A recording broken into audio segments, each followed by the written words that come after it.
Извештајот по направеното тестирање на квалитетот на водата во Крива река покажува неверојатно зголемени концентрации на штетни материи, а она што најмногу загрижува е 10-кратното зголемено присуство и концентрација на тешки метали, поточно количината на олово присутно во водата. Според ова лабораториско истражување од акредитираната лабораторија, концентрацијата на олово во Крива река е зголемено за неверојатни 10 пати повеќе.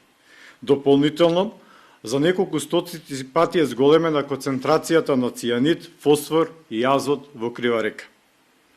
Оттука сакам да порачам дека за ова загадување општина Крива Паланка ќе бара и кривична одговорност, особено затоа што за ваква хаварија кривичниот законник предвидува и кривична одговорност.